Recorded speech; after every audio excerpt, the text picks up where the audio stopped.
Hello students, welcome to my English class. Today we will learn future perfect tense and this is video number 11 for tenses. So if you are new to my channel, then in order to know the tense thoroughly, watch its previous parts also. So let us start. Future perfect tense, सबसे पहले इसकी पहचान। तो जिन हिंदी वाक्यों के अंत में चुका होगा, चुके होंगे या चुकी होगी या फिर लिया होगा, दिया होगा आदि शब्द आते हैं वो फ्यूचर परफेक्ट टेंस में आएंगे और इस टेंस में कार्य जो है वो भविष्य में पूरा हो जाता है। जैसे ये वाले सेंटेंसेस देखते हैं, वे झूठ बोल चुके होंगे, डॉक्टर के आने से पहले रोगी मर नहीं चुका होगा, हम चोर नहीं पकड़ चुके होंगे, क्या वह वहाँ पहुँच नहीं चुके होंगे। तो ये वाले सेंटेंसेस यदि आप देखें तो इनमें चुका होगा या चुके होंगे वाक्य के अंत में आ रहा है, तो ये फ्यूचर परफेक्ट टेंस में आएंगे। तो स्टूडेंट्स वीडियो के एंड में आप इन सेंटेंसेस को ट्रांसलेट करोगे, तो ये आपके लिए असाइनमेंट रहेगी। So let us see it's rules. तो ये कुछ एक रूल्स हैं जिनको आप वीडियो पॉज करके नोट कर सकते हो। जो भी आपके पॉजिटिव सेंटेंस होंगे उसमें आई और बी के साथ आपने शैल हैव लगाना है और बाकी के सभी सब्जेक्ट के साथ आपने विल हैव लगाना है और दोनों ही स्थिति में वर्ब की थर्ड फॉर्म का यूज़ करना है। और नकारात्मक वाक्यों में नॉट को आप विल शैल और हैव के बीच यूज़ करेंगे और वर्ब की थर्ड फॉर्म लगेगी।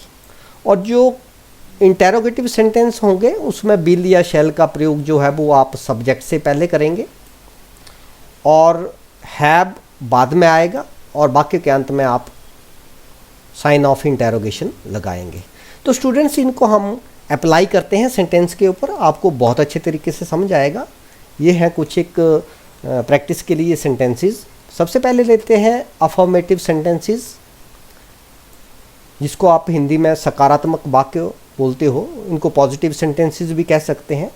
इनके लिए सेंटेंस स्ट्रक्चर जो है, सबसे पहले आप सब्जेक्ट लगाओ, सब्जेक्ट के बाद आपने विल या शैल इन दो में से एक लगाना। अगर सब्जेक्ट हुआ आपका आई या वी तो उसके साथ लगेगा शैल और बाकी के सभी सब्जेक्ट के साथ आपने विल का यूज़ करना है और उसके तुरंत बाद हैव और बाद में वर्ब की थर्ड फॉर्म प्लस ऑब्जेक्ट आप लगाएंगे। तो ये आपका सेंटेंस स्ट्रक्चर है। अब इसको अप्लाई करते हैं। वह भोजन बना चुकी होगी, तो यहाँ पर सब्जेक्ट है शी और शी के साथ लगेगा विल, क्योंकि शैल का यूज़ हमने आई और वी के साथ ही करना है। तो यहाँ पर आएगा शी विल हैव और भोजन बनाने के लिए इंग्लिश है कुक और उसकी थर्ड फॉर्म होगी cooked. So she will have cooked the food. एक और सेंटेंस, सूर्य निकलने से पहले हम प्रार्थना कर चुके होंगे। तो यहाँ पर सब्जेक्ट है हम, वी, इसके साथ लगेगा शैल, वी शैल हैव। प्रार्थना करने के लिए वर्ब है प्रे, इसकी थर्ड फॉर्म हो गई prayed, we shall have prayed before the sun rises. अब देखते हैं नेगेटिव सेंटेंसेस के लिए, जिसमें नॉट का यूज़ हम करेंगे। उसके लिए सेंटेंस स्ट्रक्चर देख लो, पहले भी आपको बताया था।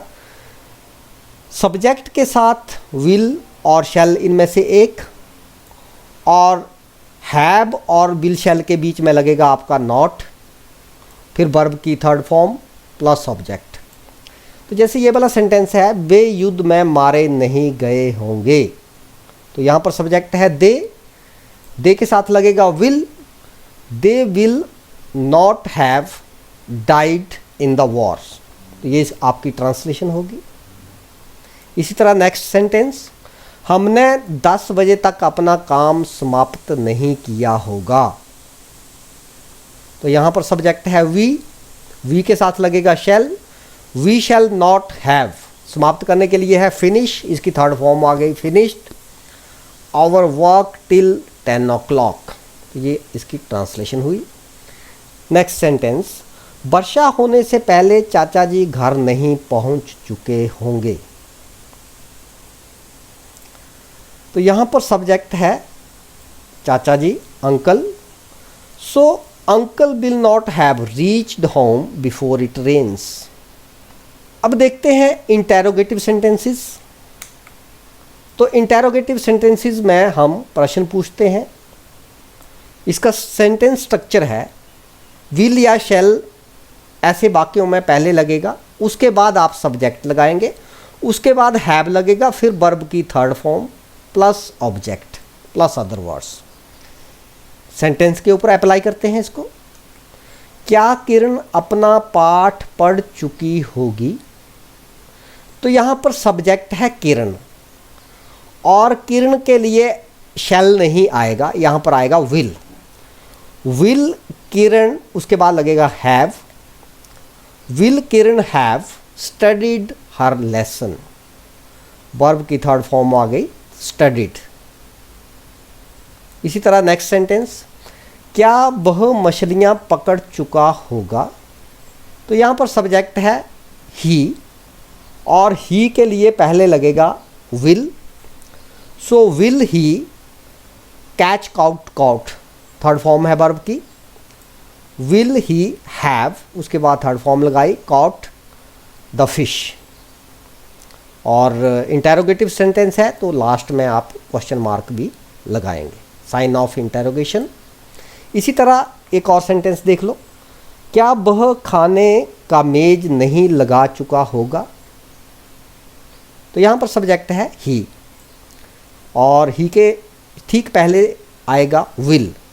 सो will he not have led the table, ये थर्ड फॉर्म आ गई।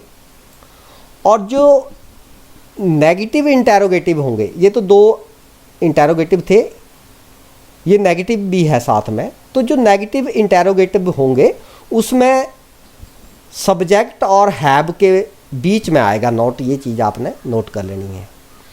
तो स्टूडेंट्स ये थे कुछ एक रूल्स जो हमने डिस्कस किए। So this is the end of part number 11। I hope you liked it, so keep watching and sharing my videos. Thank you.